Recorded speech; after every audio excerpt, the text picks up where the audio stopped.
Good evening, Philippines and the world. Today is Tuesday, March 10, 2020.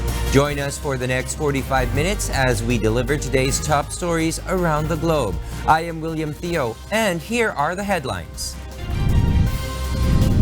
Metro Manila mayors to impose social distancing to prevent the further spread of the coronavirus disease 2019. Number of confirmed coronavirus cases in the Philippines rises to 33. 4 Metro Manila cops under home quarantine due to possible COVID-19. National Telecommunications Commission to issue provisional authority to ABS-CBN to operate pending the renewal of its franchise. Senator Richard Gordon reveals he was offered a 20 million peso bribe to avoid summoning the family tagged in a money laundering scheme linked to Chinese-run offshore gaming. And DNR Warriors hailed as champion of the UNTV Cup Season 8.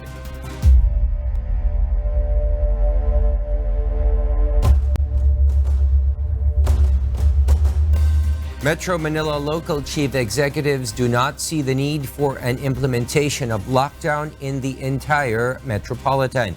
Meanwhile, what they agree on is imposing a social distancing. Joan Nano explains why. The Metro Manila mayors, in coordination with the Department of the Interior and Local Government and the Metropolitan Manila Development Authority, will create guidelines on the implementation of social distancing. This following the declaration of state of public health emergency as the number of confirmed COVID-19 cases in the country continue to upswing. According to DILG Secretary Eduardo Año, they will closely observe the result of the 5-day class suspension in the entire Metro Manila to come up with protocols on social distancing. Social distancing is simply keeping away from people, especially large crowds. Through this, the conduct of large mass gatherings will be suspended to prevent possible spread of COVID-19. This might include graduation rites as the end of the school year approaches. In San Juan City, which has recorded 5 confirmed COVID-19 cases, mass gatherings are now suspended. Noong Biyernes pa lang, naglabas na ako ng executive order patungkol dito. Nag-cancel na rin kami ng ating mga malakihang public engagements. Metro Manila mayors, however, say they do not see the need to impose a proposed lockdown in the National Capital Region for now. Sa puntong ito ay hindi pa yan kinukonsidera sapagkat ang bilang naman po ng confirmed cases ay hindi pa ganun kalaki kung ikukumpara sa ibang mga bansa. Nagde-declare niya yung Department of Health at doon sa sub-level 1, hindi natin kailangan ng lockdown. If necessary, I think we should take that into serious consideration. The lockdown, maaaring hindi sa buong Metro Manila, pwedeng mag-lockdown isang barangay, maaaring mag-lockdown isang syudad, not necessarily to paralyze the whole of the metropolitan Manila. The local chief executives remind parents to not allow their children to go to malls and other crowded places amid the class suspensions. The DILG says the local government units are working with the Philippine National Police in approaching students who stroll around malls and other crowded places without their parents. Grounded ang mga anak po natin. Ang gusto po natin ngayon sa linggong ito ay siguraduhin na ang mga anak po natin, ang kabataan ay safe. Sisitahin nila yung mga bata rito na hindi accompanied ng kanilang mga magulang at advice na umuwi. Yung hindi umuwi, ihahatid doon. Kailangan pauwiin yan. The purpose of the suspension of classes is to make sure our children stay at home. Joan Nano, UNTV News and Rescue, Makati City. Meanwhile, President Rodrigo Duterte says the implementation of a lockdown in the National Capital Region is a no-go at this point.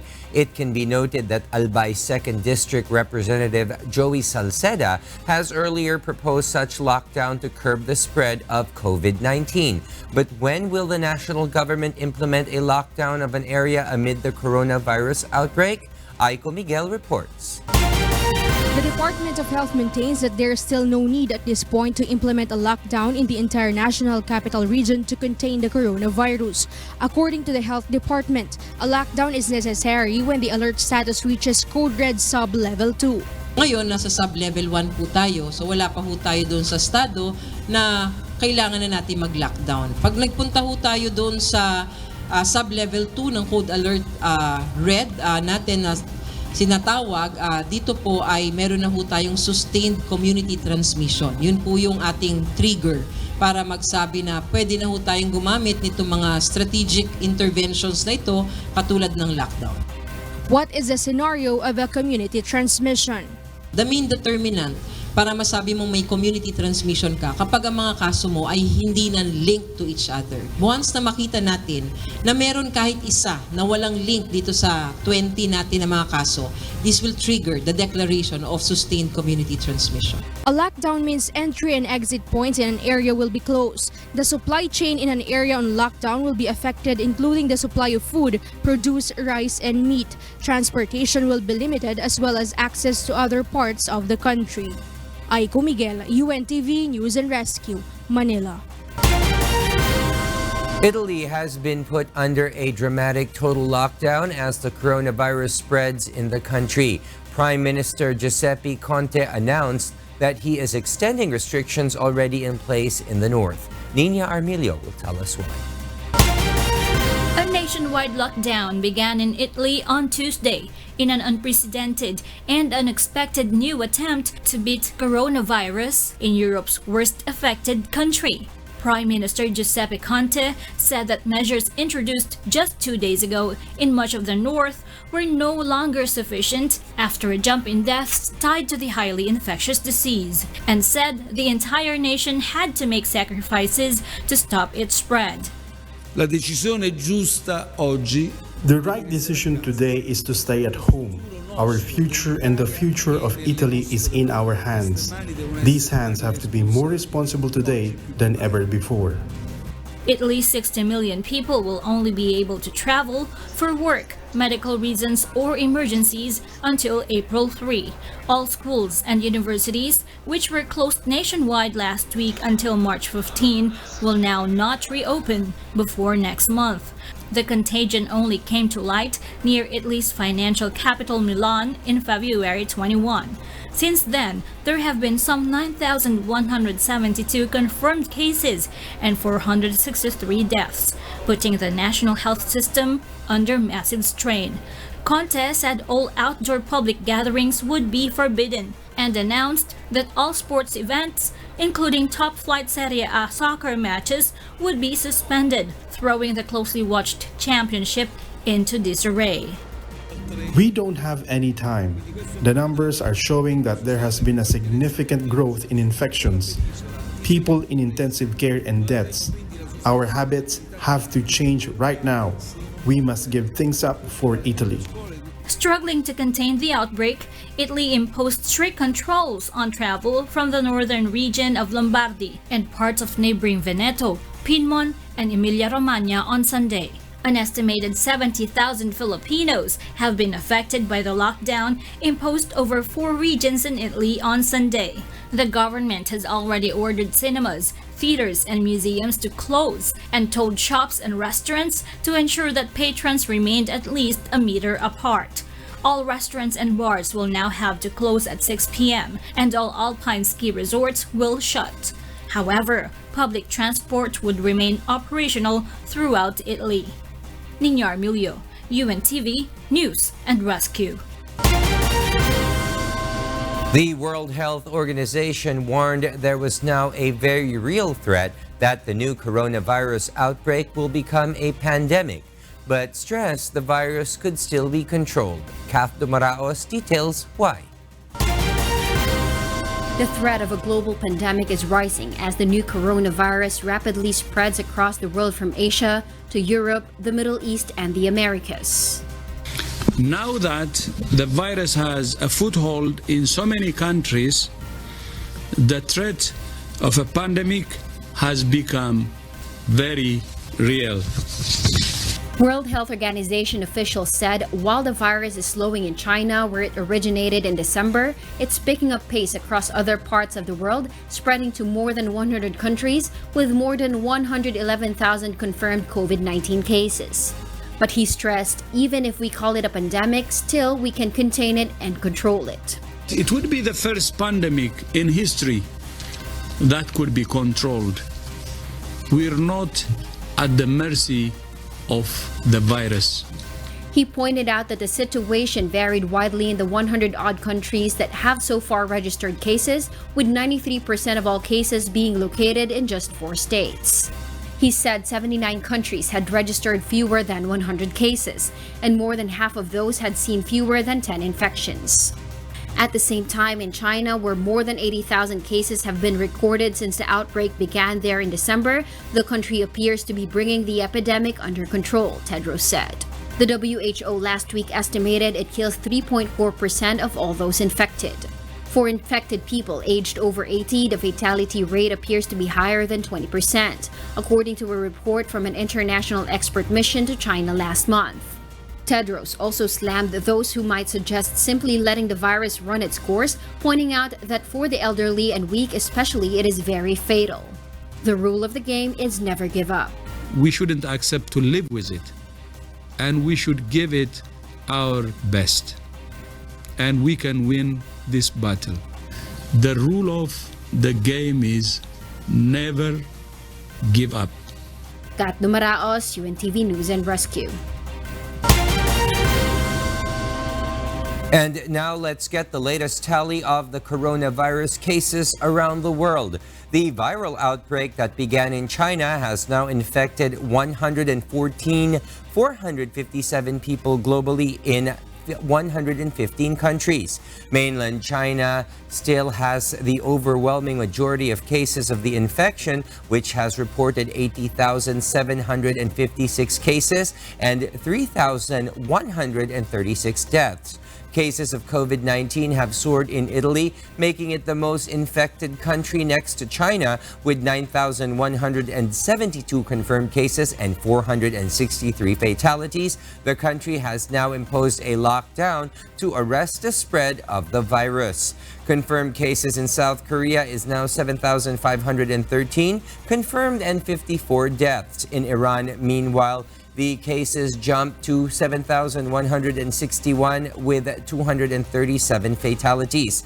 And in the Philippines, from the 24 confirmed cases yesterday, 9 new cases were reported today, bringing the total number of confirmed cases in the country to 33. Persons under investigation, or PUIs, for possible COVID-19 are now at 725. The number of admitted PUIs at medical facilities is 44, and the number of discharged PUIs is at 657.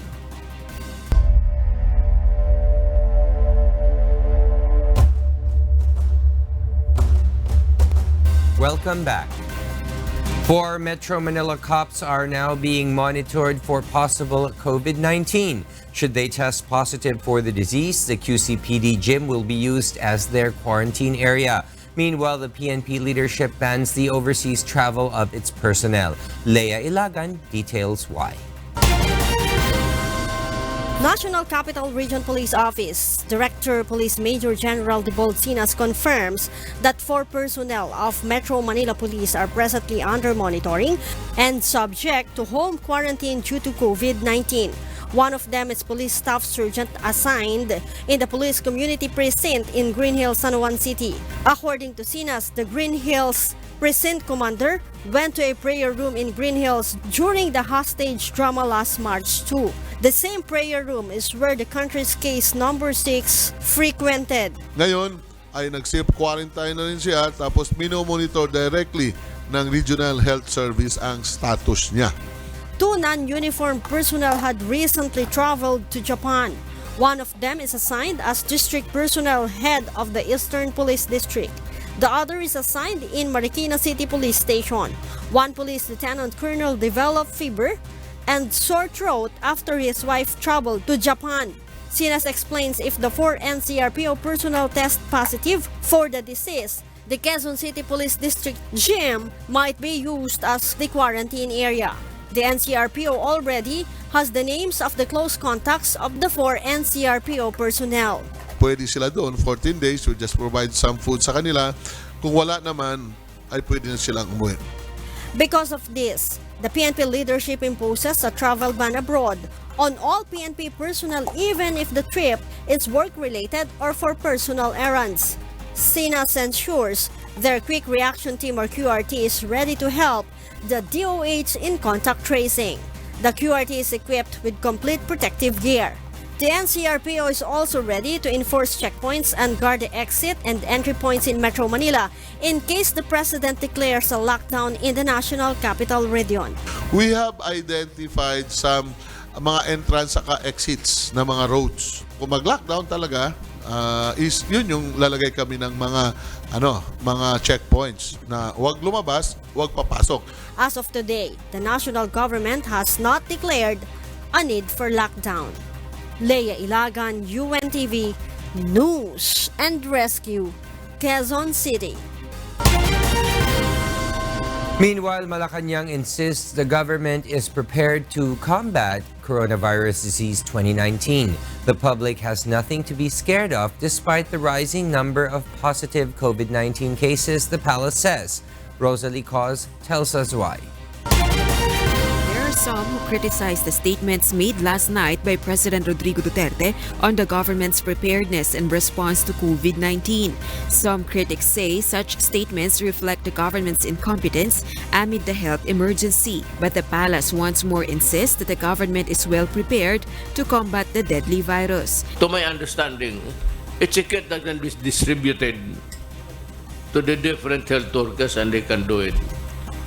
But at this time, kung kulang, they're always brought to a testing station. Sabi ko nga, in every, not generation, but epoch, maybe meron yung nung una bubonic plague, yung sa Middle East, parang yun, yung mga tao naman, parang tama-tama lang. It is President Duterte himself who assures the government has enough funds to implement the preventive measures against the spread of COVID-19. We have the money to combat itong COVID na ito, 19. I assure you, we have the money and we can defeat that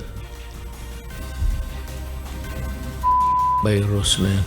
According to the palace, the public has nothing to be scared of despite the rising number of positive COVID-19 cases in the country and the suspension of classes in Metro Manila. We have the appropriate protocols for the containment of this disease.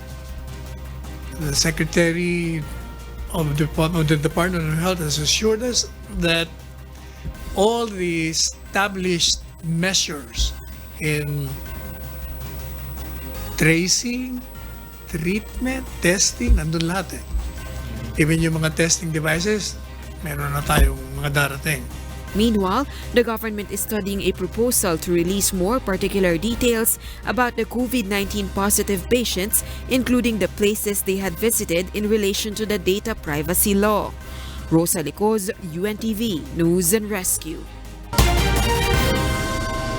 The World Health Organization advises nations to protect and support the elderly to prevent them from contracting the disease. Dante Amento tells us why. The latest joint study by the World Health Organization and China on COVID-19 finds that the older people are the ones highly vulnerable to coronavirus infection. That is, people aged 60 and above. The risk of infection reaches up to 78%, just like in China, the country with the highest recorded cases and where the epicenter of the outbreak is located. There is low attack rate observed among persons 18 years old and below. The WHO adds that persons with underlying ailments such as hypertension, diabetes, cardiovascular, or lung diseases are that easily contract the disease. The elderly have weaker immune system than children do. WHO says protection for the elderly must be prioritized. For this, we need a community-wide response. Family members need to support the elderly to protect them and minimize the risk of infection. The Centers for Disease Control and Prevention, or CDC, advises that the elderly should be part of the community preparedness plan because they are highly dependent, especially in terms of their health. Their health must always be monitored by family members. Medical supplies must be made available for them. They must be kept away from contact with people that show symptoms of COVID-19. Do not permit them to go or stay outdoors alone. Always consult with healthcare providers as to their health conditions. Dante Amento, UNTV, News and Rescue.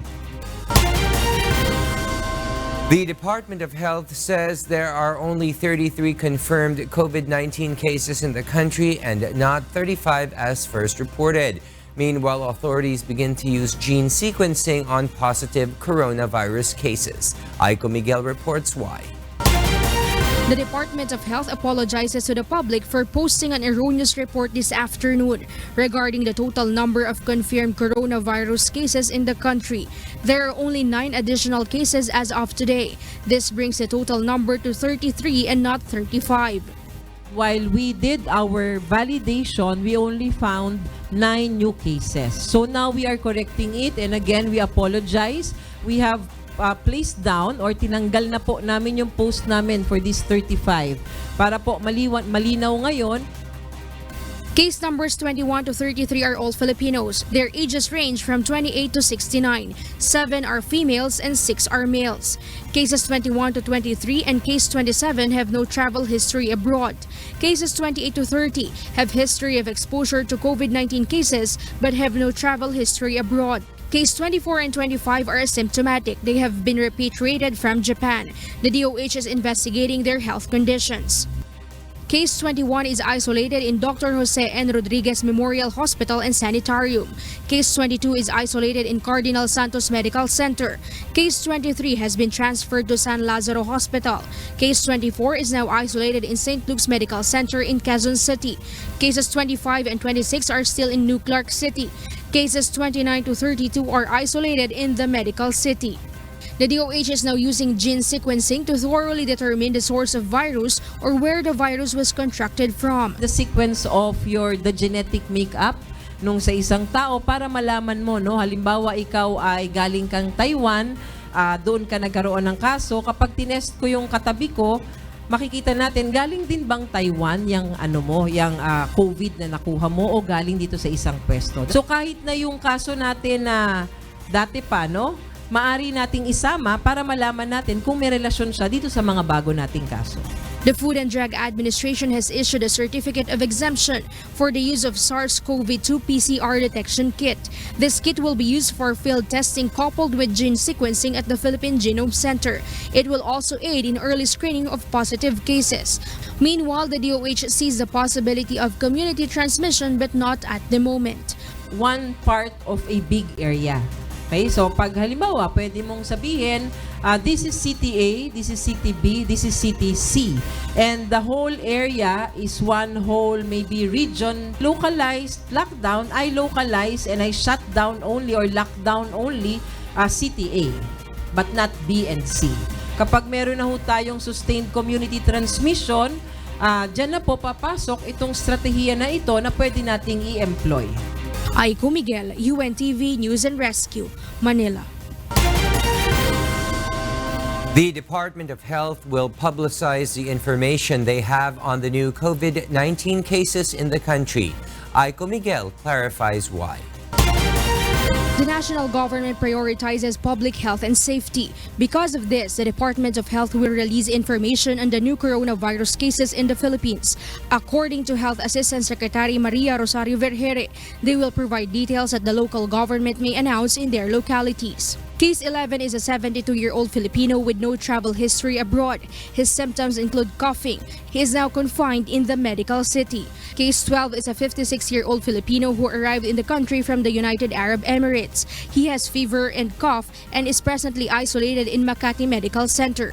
Case number 13 is a 34-year-old Filipino with travel history in Australia. He experienced fever on February 28. He is now isolated in Makati Medical Center. Case number 14 is a 46-year-old Filipino with no travel history abroad. On February 25, he experienced fever and cough. He is now in Makati Medical Center.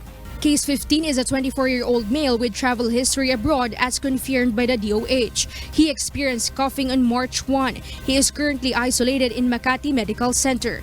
Case number 16 is a 70-year-old Filipino.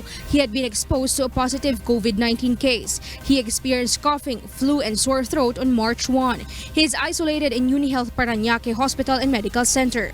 Case number 17 is a 69-year-old Filipina who got exposed to a positive COVID-19 case. On March 1, she experienced coughing, cold, and hypertension. She is now isolated in UniHealth Parañaque Hospital and Medical Center. Case number 18 is a 41-year-old Filipino with travel history in Taiwan. In February, she showed symptoms like fever, headache, and body malaise. He is now isolated in Tri-City Medical Center. Case number 19 is a 46-year-old Filipina with no travel history abroad. The DOH is investigating her symptoms. She is now isolated in Tri-City Medical Center. Case number 20, Filipino, age 48, has travel history in Japan. On February 29, he showed symptoms like coughing and body malaise. He has been taken to Research Institute for Tropical Medicine or RITM for isolation. Cases 21 to 24 were revealed by President Rodrigo Duterte last night. They are from West Crame in San Juan City, Santa Maria, Bulacan, and Project 6, Quezon City. The total number of cases in the Philippines rose to 33 as of today. 2 are in critical condition according to the DOH. Aiko Miguel, UNTV News and Rescue, Manila. The Philippine government and health authorities stand firm that the country is COVID-19 ready. What are the procedures in managing patients that show symptoms of the coronavirus disease 2019? Asher Kadapan Jr. has the details. Its focus from containment to treatment of individuals infected with the novel coronavirus. East Avenue Medical Center in Quezon City is one of the hospitals ready for COVID-19 patients. It coordinates with the DOH, which has a centralized data of hospitals that house persons under investigation or PUI, as well as patients positive for the virus. East Avenue Medical Center spokesperson Dr. Dennis Dayo-Ordoña explains the procedure they implement in admitting patients with COVID-19 symptoms are based on the DOH guidelines. So para po sa ating mga walk-in patients, ang una pong mangyayari ay sila po ay makikita ng unang triaging station kung saan ihihiwalay na po natin kung meron po itong mga simptomas ng COVID. PUIs are checked in a separate facility in the hospital directly by a doctor. This is to avoid the possible transmission of the virus to other medical personnel. A donning area is also available for doctors as they are required to wear personal protective equipment or PPE like disposable gown, face mask, and goggles. Patients with COVID-19 symptoms undergo confirmatory testing. They are treated as PUI while awaiting the test results in 2 days. Para po sa mga mild na cases na suspected ng COVID, sila po ay ating itetest for confirmatory test ng COVID at pwede naman po natin silang pauwiin at mag-self-quarantine lang po sa kanilang mga pamamahay ng 14 na araw. Para naman po sa mga pasyente na moderate or high risk or yung mga severe cases, yun po yung kailangan na lang po nating i-admit. Severe cases are patients with serious breathing problem, low blood pressure, and other worse symptoms of COVID-19. Admitted patients will stay in the isolation room within the hospital. The specialized room has a negative pressure to ensure well ventilation and avoid contaminated air. So hinahayaan po natin na ang ating sariling katawan ang lalaban at papatay doon sa mga virus na yon. Sila po ay tinutulungan lang natin in terms of proper hydration, tsaka po pagkontrol ng mga simptomas ng ating mga pasyente. Experts recommend proper hygiene, which includes hand disinfection and proper coughing etiquette. Avoid sick people and maintain a strong immune system by eating nutritious foods, doing physical exercise, and taking enough sleep. Asher Kadapan Jr., UNTV News and Rescue, Quezon City.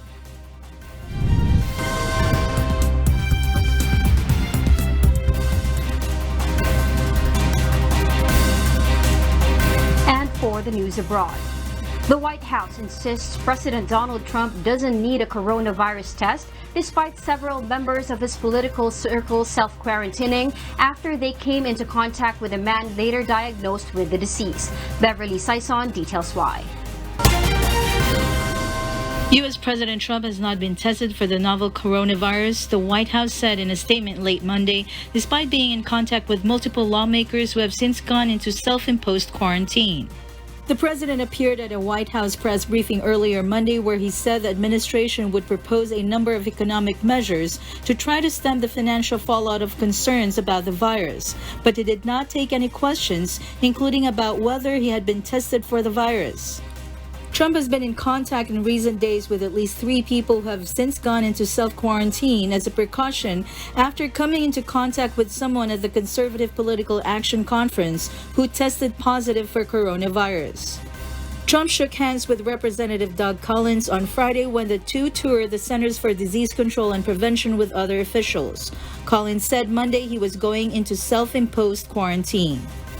Representative Matt Gaetz made a similar announcement on Monday, hours after he flew on Air Force One with Trump coming back to Washington, D.C. from Florida.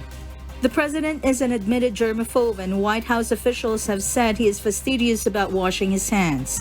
Still, his proximity to the lawmakers who are going into self-quarantine underscores the growing threat of the virus, even to those at the highest levels of government.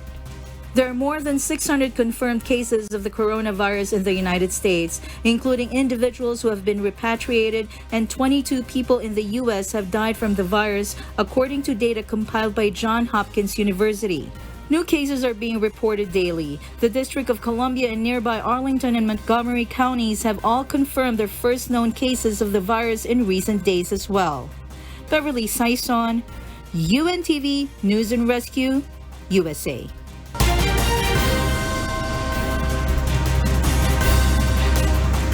Qantas announced it was grounding most of its Airbus A380 fleet, and its chief executive officer would forgo his salary as the airline slashed international flights in response to the coronavirus epidemic. Meanwhile, France's culture minister has become the latest politician to contract the coronavirus after several lawmakers came down with the COVID-19 illness. Jovic Vermas has the details. In France, French Culture Minister Frank Riester has been infected by the coronavirus outbreak, a source close to the Culture Ministry said on Monday, adding the 46-year-old member of government was feeling well.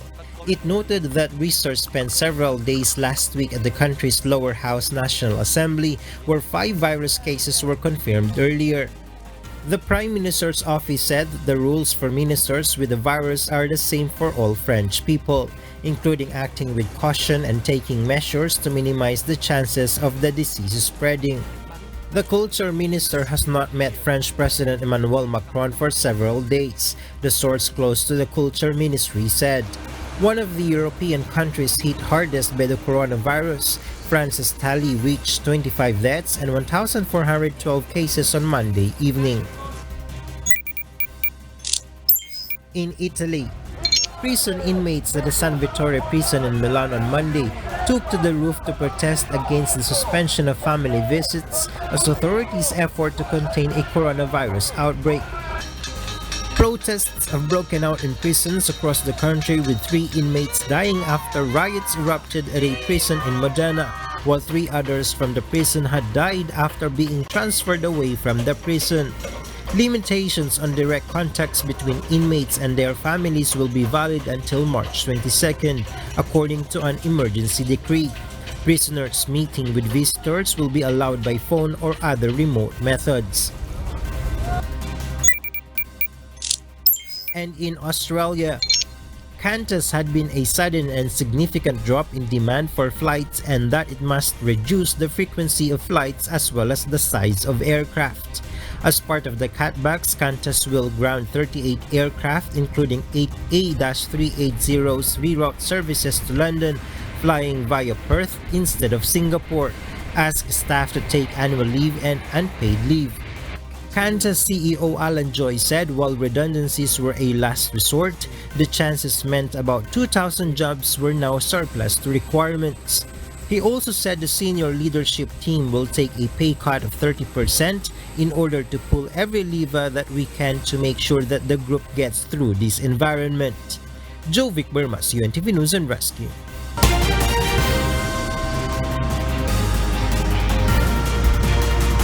The sudden emergence and rapid spread of a novel coronavirus, now called COVID-19, is a reminder of the power of infectious diseases. It also offers insights into how innovation and technology are better equipping us to handle public health emergencies and contain the spread of diseases. Let's watch this report. A team of researchers at one of China's top universities have designed a robot that they say could save lives during the coronavirus outbreak. The robot, which more closely resembles a robotic arm on wheels, is designed to perform ultrasounds, mouth swabs, and auscultation on coronavirus patients. Such tasks are normally carried out in person by doctors, but when using the robot, which is fitted with cameras, doctors do not even need to be in the same room as patients. Because doctors are all very brave. But this virus is just too contagious. So using robots in this way as a form of prevention for doctors, especially now and abroad, the situation is getting similar now too. We can use robots to perform most dangerous tasks. In fact, this is very important. Initially, the robots, which used the same technology used on space station and lunar explorers, were almost entirely automated and independent. They could perform temperature checks, give patients things like medicine, and even self-disinfect after performing tasks where contact with patients was involved. Meanwhile, students at an elementary school in the remote Linyuan district of Taiwan have found their own way to fight the coronavirus and stay ahead of the curve in the epidemic prevention. Kids ranging from 6 to 12 years old use every school break and any chance they can get to line up to use the self-built alcohol disinfectant robot that some of their peers have assembled under the guidance of their Lego robotic coach. Washing hands is super, shouts a recorded voice after the dispenser senses a pair of hands in front of its ultrasonic sensor and dispenses alcohol disinfectant from a spray bottle by pulling back its handle with motor and gear wheels mechanism. Dulce Alarcon, UNTV News and Rescue.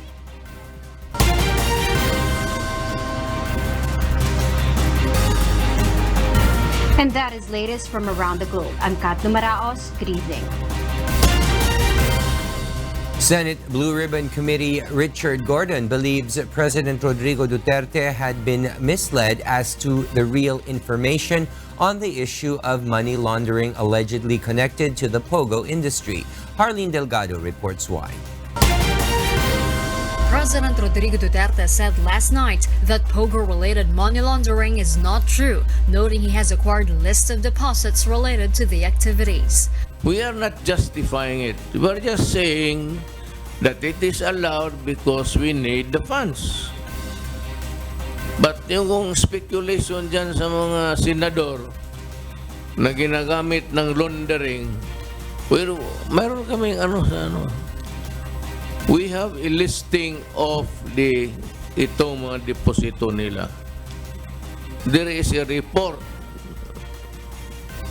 of money laundering. Pero doon sa bangko mismo wala. Money laundering, ano bang ibayad mo? You are engaged in the business. You deposit money, you withdraw money. Tumatakbo yan. May manalo kasi may matalo. According to Gordon, the president should have met the senators regarding the investigation, noting that he will reveal new evidence in the next hearing that will prove the money laundering scheme. Mr. President, you're being misled by your people. You better check. You're a lawyer as well, most respectfully. Kung may problema, bago tayo gumalaw, o mag-meeting muna tayo ng mga senador. Hindi naman kami nagpapa-importante. Then he will know. Hindi lang one side. The senator even revealed that one of the syndicates tagged in the money laundering scheme, the Rodriguez Group, had tried to bribe him with millions of pesos in exchange for not appearing before the committee and getting away from the investigation. Gordon says a friend of him has told him that an emissary from the group offered to donate 5 million pesos from the Philippine Red Cross, in which Gordon acts as the chairman. He adds another 20 million pesos was offered to him. Sabi ko, hindi ko ginagawa yan. I am chagrined. Ang lalakas ng loob nitong mga ito na akala nila lahat kaya nilang bilhin. The senator also revealed that millions worth of suspicious cash continue to enter the country. Just this morning, a buck of cash worth $500,000 brought by a Singaporean national was checked for counting at NAIA Terminal 1. The money was said to be declared as sourced from business. Despite the president's pronouncements, Senator Gordon remains firm that the Senate Blue Ribbon Committee investigation on the suspicious entry of dollars in the country will continue on Thursday. Members of the Rodriguez group have been subpoenaed to appear before the committee. Should they fail to appear again, Senator Gordon says he will ask the National Bureau of Investigation to arrest the members of the group. Harleen Delgado, UNTV News and Rescue, Senate of the Philippines. President Rodrigo Duterte will not change his stance on the termination of the Visiting Forces Agreement or VFA. Meanwhile, the Philippine Chief Executive endorses President Donald Trump for the 2020 U.S. elections. Leia Ilagan explains why.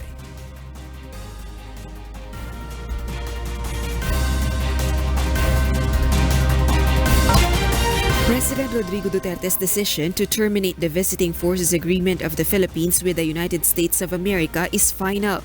This was his response when asked about the motion filed to ask the Supreme Court to compel the President to seek the Senate concurrence in terminating the said military agreement. I have terminated it. Tapos ang problema ko. Wala na akong problema yan. Insofar as I'm concerned, we are beginning to count the 180 days for them to pack up and go. President Duterte clarifies he has high respect for U.S. President Donald Trump. He even endorses him for the 2020 U.S. elections. Trump is running for his second four-year term. I am not reneging on the BFA, and I am not going to America to discuss this with anybody. Though I respect highly of Trump. To the Filipinos, if you perchance lumabas ito, bumoto kayo kay Trump, and they say that I am interfering, of course I'm interfering. Tell that to the Americans. That Duterte is insisting in interfering. President Duterte terminated the BFA following Washington's cancellation of Senator Ronald Bato de la Rosa's visa, his former Philippine National Police Chief. Rosa Licos, UNTV News and Rescue, Malacanang. And that was the report of Rosalie Cos. Meanwhile, the National Telecommunications Commission will issue a provisional franchise to ABS-CBN Corporation. Meanwhile, House Speaker Alan Peter Cayetano says ABS-CBN remains innocent unless proven otherwise. Vincent Arboleda will tell us why. Commissioner Gamaliel Cordoba of the National Telecommunications Commission, or NTC, has earlier said that the agency will issue a provisional franchise to ABS-CBN Corporation if the station's franchise expires. Cordoba has said they sought the opinion of the Department of Justice last February and thus arrived at such conclusion. According to Cordoba, the Justice Department cited the rule of equity as the basis for granting the provisional franchise. The commissioner issued the statement after the Legislative Franchise Committee moved to enjoin the NTC to give ABS-CBN a provisional franchise while the Congress continues to hear the station's franchise renewal. During the first hearing, the Legislative Franchise Committee said they already have 11 position papers on the issue of ABS-CBN's franchise renewal. The committee has set April 15th as the deadline for all position papers of those for or against the renewal. Meanwhile, when it comes to various allegations thrown against the entertainment and media company, House Speaker Alan Peter Cayetano says the station is presumed innocent unless it is proven otherwise. So as far as we're concerned, wala pang violation ang ABS-CBN sa kanilang last franchise na 25 years. So there's no reason in this world why the NTC or any other agency of government should shut them down or prohibit them from broadcasting while their franchise is pending before the committee. Should the result on the co-warrant to complaint filed by Solicitor General Calida to the Supreme Court be released, Cayetano says, if there is a violation, then the committee has to see, is it a violation of such magnitude that will affect giving another 25 years, or is it a violation that either censure or advice or commitment on the part of ABS. The next hearing on ABS-CBN's franchise renewal is scheduled for May when the House resumes its regular session. Vincent Arboleda, UNTV News and Rescue, House of Representatives. Wish 1075 made last Sunday a special day for displaced children temporarily housed in the government's housing project in Ibaan, Batangas. The children say they are thankful not only for having fun but also for feeling safe. Nina Armilio tells us why.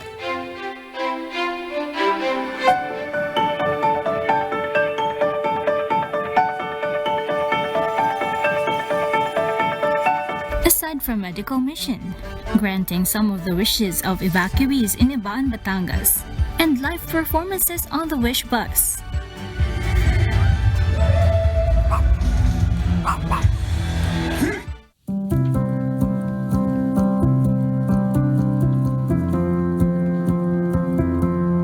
Wish 1075, in its journey to the Alfor charity, also provided psychological first aid and psychosocial activities for children in this community of displaced Batangueños. Through this, even for a day, the kids were entertained. Children aged 4 and below enjoyed passing the time with coloring books. Kids 5 years old and above had fun with games. EJ Tino was among the winners. Masaya po. Kasi po, nakapaglaro po. According to Sinagdiwa volunteers for mental health, this intervention will greatly help the children cope with the sadness and goings-on in their life at present. Yung saglit po na mawalay po sa kanilang isip yung stress, malaking bagay po yun na araw-araw po nilang maaalala. Sa long-term effects naman po, yung nalalaman po nila, pwede ko po palang gawing pampalipas oras yung ganito. Kesa po na kung ano-ano po yung ginagawa sa labas, sa kalsada. The registered psychometricians are also thankful they were able to take part in the charity event initiated by Wish 1075 and its CEO and President, Kuya Daniel Rason. Nagbibigay saya rin po sa aming mga volunteers po kasi po kapag ikaw po ay nakakatulong sa ibang tao, parang na-uplift mo rin po yung sarili mong moral. Jameline Basilio, a parent, says these activities will be remembered by the children of displaced families as days pass by. Nagpapasalamat po kami dahil binabalik-balikan nyo kami dito, binibigyan nyo kami ng mga tulong, gaya po sa aming mga anak, nabibigyan nyo sila ng kalibangan. The children who took part in the games say that Wish FM made this Sunday special. Na-enjoy po kami sa mga laro. Nakakaliw po ang mga laro. Dahil po kayo nakaparto. Naligtas po kami sa eruption. They have no more houses to return to. They are now uncertain of what will become of them in the future. But even the kids are steadfast. They can brave the aftermath of the Taal volcano eruption with God's help and mercy. Nina Armilio, UNTV News and Rescue.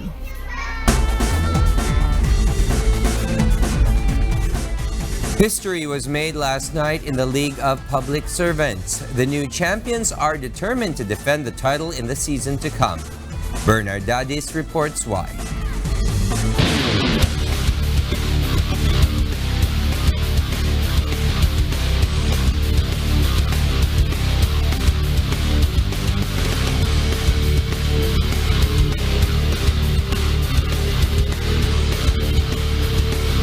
The Department of Environment and Natural Resources Warriors made a historic win as the first rookie team to claim the championship title in the League of Public Servants. The Warriors achieved the feat after toppling three-time and defending champion AFP Cavaliers in Game 2 of the best-of-3 final series at the Big Dome last night, 99-91.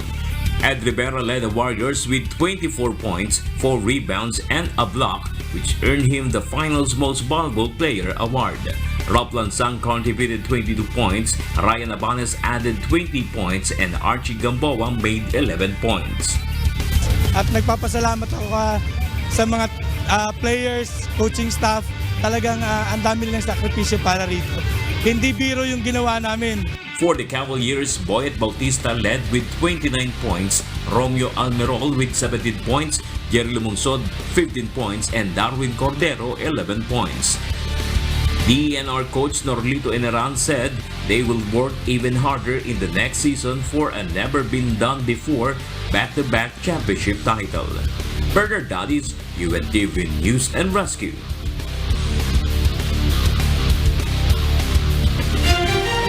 And those are the reason behind the news. I am William Theo. Because we need to know, we will always ask why. Good evening.